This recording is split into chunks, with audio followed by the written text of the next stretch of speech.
بسم اللہ الرحمن الرحیم۔ السلام علیکم، آپ دیکھ رہے ہیں الف نیوز اور میں ہوں آپ کے ساتھ ماجد علی۔ شامل کرتے ہیں آج کی ہیڈ لائن۔ لداخ کا سرد موسم بھارتی فوجیوں کے لیے کڑا امتحان بن گیا، جمع دینے والی سردی سے بھارتی فوجی ٹھٹھرنے لگے۔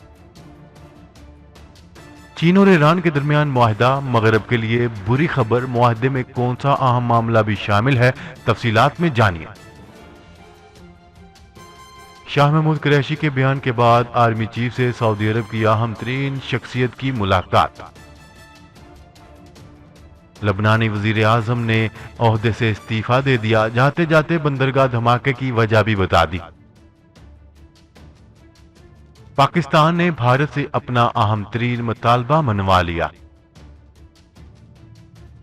روسی لڑاکا جٹ نے بحر اسود کے اوپر امریکی جاسوس طیارے کو روک لیا۔ امریکہ افغانستان میں اپنے فوجیوں کی تعداد میں کتنی کمی کرنے جا رہا ہے؟ امریکی وزیر دفاع نے ایسا بیان جاری کر دیا کہ اشرف غنی کی پریشانی مزید بڑھ گئی۔ بیروت دھماکے کی اصل وجہ امونیم نائٹریٹ نہیں بلکہ کچھ اور تھی، اہم انکشافات سامنے آ گئے۔ امریکہ کا ایران پر عائد پابندیوں میں توسیع کے لیے قرارداد پیش کرنے کا اعلان۔ تائیوان کی حدود میں داخل ہونے والے چینی طیاروں پر میزائل فائر کر دیے گئے۔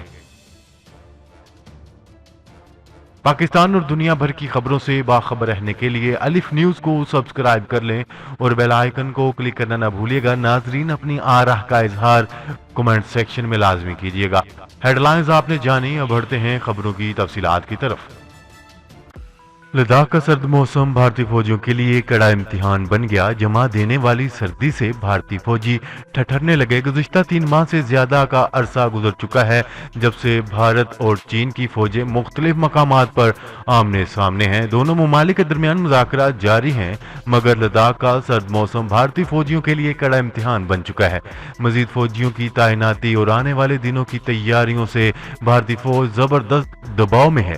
بھارتی فوجیوں کے سابق ڈپٹی چیف کا کہنا ہے کہ لداخ میں خطرناک سردی ہوتی ہے اور درجہ حرارت -40 سینٹی گریڈ تک جا پہنچتا ہے اور 40 فٹ تک برف جم جاتی ہے۔ ہمیں یہ سمجھنا ہوگا کہ ایسے حالات میں گشت کرنا بھی مشکل ہو جاتا ہے۔ خیال رہے کہ اس سے قبل یہ خبر بھی آئی تھی کہ چین کا لداخ پر مضبوط کنٹرول سی پیک منصوبے کا حصہ ہے۔ سی پیک کے لیے لداخ سے پاکستان تک رسائی کا بہترین راستہ ہے، جبکہ چین لداخ میں بھارتی فوج کی موجودگی کو سی پیک کے لیے خطرہ سمجھتا ہے۔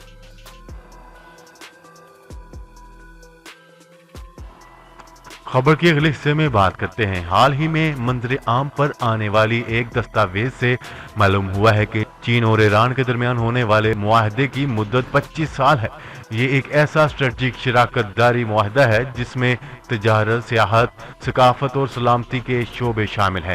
غیر ملکی میڈیا کی ایک رپورٹ میں بتایا گیا ہے کہ چین اور مشرقی وسطی کے ممالک کے درمیان تعاون کی باتیں نہیں ہیں اور نہ ہی تازہ ہیں، لیکن اس کے باوجود اس تعاون کو ایران اور چین کے درمیان شراکت داری سے الگ کرتی ہے۔ دونوں ملکوں کے نہ صرف مقاصد عالمی نوعیت کے ہیں بلکہ علاقائی بھی۔ دونوں کا امریکہ کے ساتھ تنازع ہے اور اس معاہدے میں سیکیورٹی کا بھی معاملہ شامل ہے، جبکہ چین مشرقی ایشیا اور افریقہ میں اثر و رسوخ بڑھا رہا ہے اور اس بات نے امریکی مفادات کے لیے بہت بڑا خطرہ پیدا کر دیا ہے۔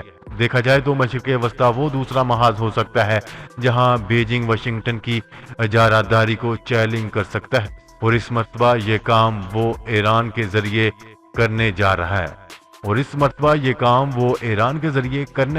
ہے۔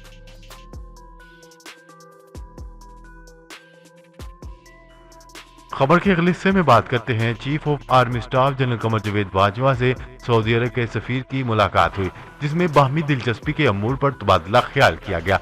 ISPR کی جانب سے جاری ایک بیان کے مطابق ملاقات میں علاقائی سیکیورٹی کے حوالے سے بھی تبادلہ خیال کیا گیا۔ اس موقع پر پاک سعودی دفاعی تعلقات پر بھی غور کیا گیا، جبکہ واضح رہے کہ چند روز قبل وزیر خارجہ شاہ محمود قریشی نے کہا تھا کہ ہم مقبوضہ کشمیر کے معاملے پر سعودی عرب کے بغیر بھی آگے بڑھ سکتے ہیں۔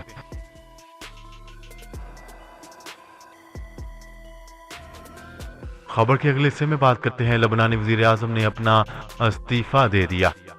بیروت میں ہونے والے خوفناک دھماکے کے بعد لبنان کی حکومت کے مستعفی ہونے کا اعلان ہو گیا۔ لبنانی وزیر اعظم نے اپنے عہدے سے مستعفی ہوتے ہوئے کہا ہے کہ بندرگاہ دھماکہ کرپشن کا نتیجہ ہے۔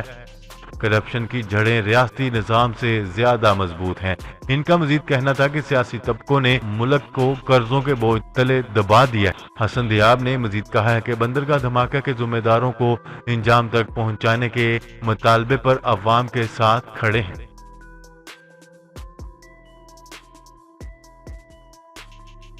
خبر کے اگلے حصے میں بات کرتے ہیں سنتاس معاہدے سے متعلق مسائل پر بات کرنے کے لیے پاکستان اور بھارت کے حکام کی ایک میٹنگ ہونے جا رہی ہے۔ بھارتی حکومت کا کہنا ہے کہ کرونا وائرس کی وجہ سے وبا کے پیش نظر یہ meeting on line video conference کے ذریعے کر لی جائے، تاہم پاکستان کا کہنا ہے کہ یہ میٹنگ واہگہ بارڈر پر ہوگی جہاں دونوں ممالک کے حکام روبرو ملیں گے۔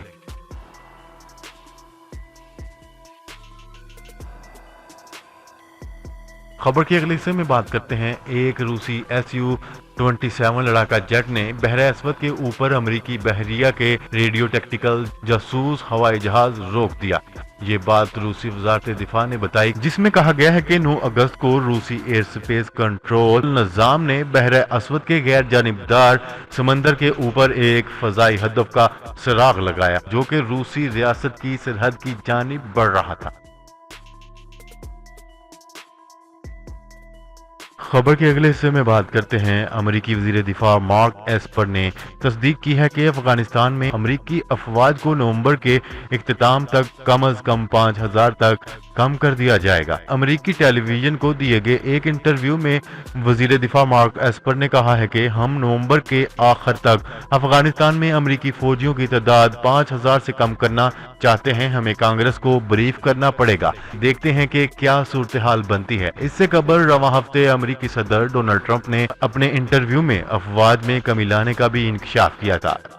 جب ان سے سوال پوچھا گیا کہ نومبر کے اوائل میں صدارتی انتخابات کے دن تک کتنے امریکی فوجی ہوں گے تو امریکی صدر ڈونلڈ ٹرمپ کا کہنا تھا کہ شاید 4 سے 5000 کے درمیان ہوں گے۔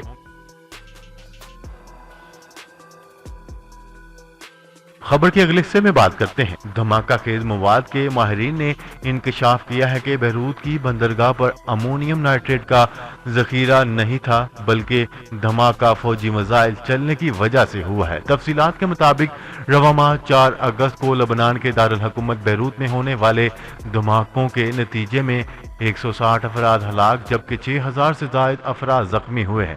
ابتدائی طور پر دھماکوں کی وجہ امونیم نائٹریٹ بتائی گئی ہے اور کہا گیا ہے کہ بیروت کی بندرگاہ پر امونیم نائٹریٹ کا ذخیرہ تھا۔ امونیم نائٹریٹ کے ساتھ آتش بازی کا مواد ہونے کی وجہ سے دھماکے ہوئے، تاہم غیر ملکی خبرساں ادارے کے مطابق اس حوالے سے اٹلی کے ایک دھماکہ خیز مواد کے ماہر نے انکشاف کیا ہے کہ بیروت دھماکوں کی اصل وجہ امونیم نائٹریٹ نہیں بلکہ کوئی فوجی میزائل ہو سکتے ہیں۔